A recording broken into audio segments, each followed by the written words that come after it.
Hey, how's it going, guys? It's been about a week since I posted. I had some family in town, so I was enjoying the holiday time with them and kind of just spending some time before they flew back home.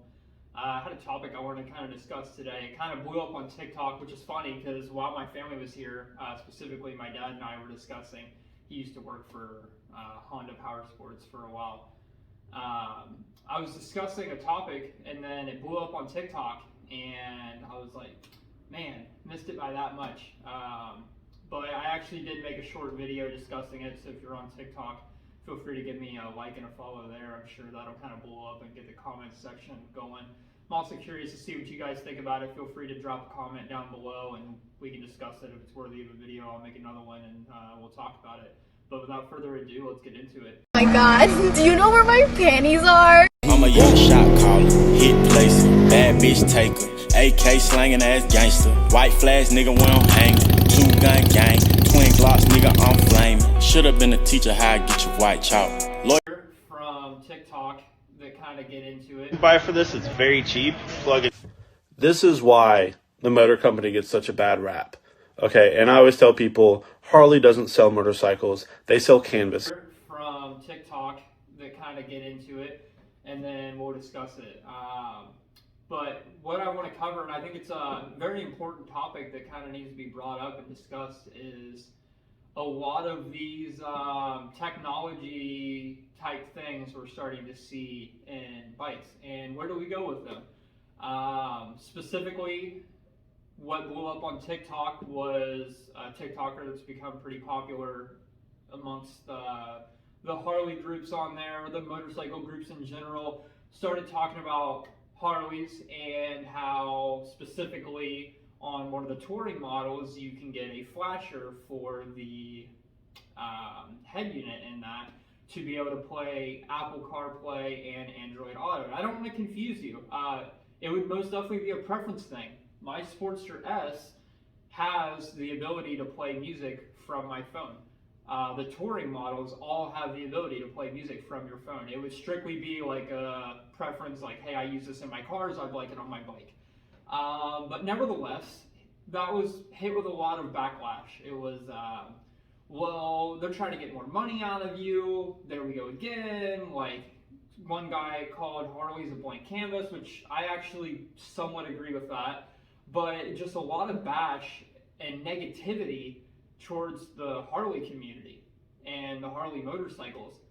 I'm going to tell you why I don't really agree with that and why I actually think it's smart and beneficial the way Harley does it for you. And then, like I said, in my intro, if you guys have an opinion on it, please drop it down below. I love discussing this stuff, so let's see where it goes. But let's move away from motorcycles for a second. I think the best way to tackle this and look at this is let's go to the automotive world. So if you go to just about any car manufacturer and pick any model of car that you would like, you're going to see different trims, right? You're going to have your base model trim. That's going to be bare bones. You're going to have, your basic features you need to be able to operate that vehicle. That's going to be about it. As you move up in the tier, and usually there's multiple, as well as maybe some special edition tiers and some premium level tiers, what you get is going to increase, right? Your mid-level tiers may have a backup camera and a Bluetooth stereo and lane departure warning, and then as you move up through the tiers, you're going to have your Apple CarPlay, Android Auto, maybe your full sunroof. Like, you're going to have more premium stuff. And as you move up and you get your more premium stuff, obviously the price changes. Now, if we reel it back into bikes for a second, and it's not just Harley. Let's talk Kawasaki, for example. I was actually just looking at those this weekend at a dealership because I'm trying to get a commuter bike and kind of save some of the miles on my Sportster S. I was looking at multiple different models. Z400, Z650, Ninja 650, 400, you name it. And I think what you'll kind of find across the board from every manufacturer, not just Kawasaki, like I was looking at, Harley, Honda, Yamaha, you name it, when you go and you buy your bike, you're just buying that one model. You may have some different colorways to choose from. I know Harley has some special edition models like the CVO, and they always have usually like some tribute ones. I know right now they have like the military tribute one. But for the most part, when you're walking into a motorcycle dealership, you are buying this bike. You're not picking from 50 different colors. You're not picking and choosing package deals.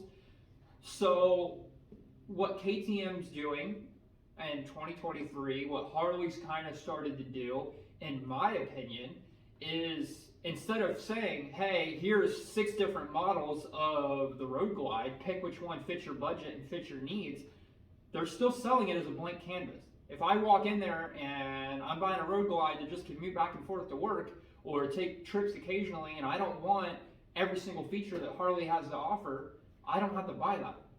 But what it also allows is that person that does want to buy that Road Glide to do some touring, maybe to freaking do a trip across country, I don't know, to be able to select and do what features they want and have that available. So to me, by them doing that, it kind of tailors to everybody, and I kind of like it personally. I'm not paying for something that I don't need or don't want, but if I do want it, maybe even in the future, it's there. Take my Sportster S, for example. Again, I ride year-round, about 1,000 miles a month. Not saying that's a lot, but I am on the bike every day, rain or shine. I live in the PNW. It doesn't get super cold, usually about, I don't know, 38, 35 in the winter on a pretty chilly day. And I wanted to get heated grips. The Sportster S comes with the software built into it, comes with the buttons seamlessly put into the controls on it so it doesn't look out of place, and there's not a tacky little switch on there to flip them on. I didn't have to run a bunch of wiring on my bike, but I had to buy the heated grips.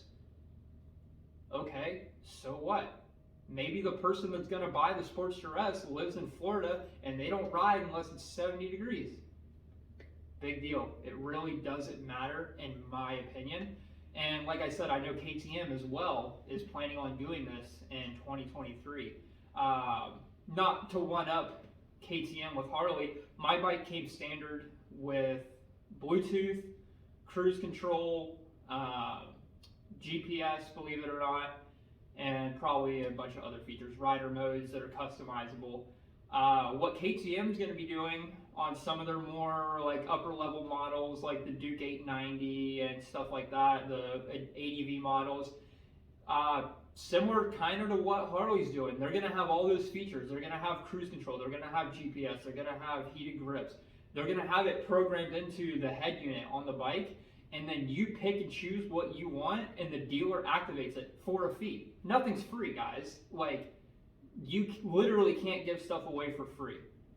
So I like it, personally. I like where it's moving. I like that they're doing it that way, so you don't have to have 5 different levels of motorcycles to pick from. You can still walk in, get your bike, get what you want, ride it, and hey, if 6 months down the line you decide, hey, I'm going to take this trip, I want GPS, go and get it activated. If you switch to an Apple phone, go and pay $100 and get your Apple Auto activated. It's a hell of a lot better, in my opinion, than paying a super inflated price for stuff you don't need. Because if you start doing it where, well, just do it all. Okay, right? So you're going to put all that on there. I'm going to have it. But now, what's going to happen, right, is this bike that you used to be able to get into for $10, $15, $18,000, whatever it may be, whatever you're looking at, it can't be sold for that much anymore. Now you're inflating the price. So what happens to that guy that didn't give a crap about any of those features? I don't know. I mean, there's definitely more than one way to look at it. Like I said, just a short little video, kind of getting my opinion out there, spark the conversation a little bit more than what it already was over this past week. Let me know what you guys think. Drop a comment down below, like, subscribe. Merry Christmas, Happy Holidays. I hope you guys have a great one.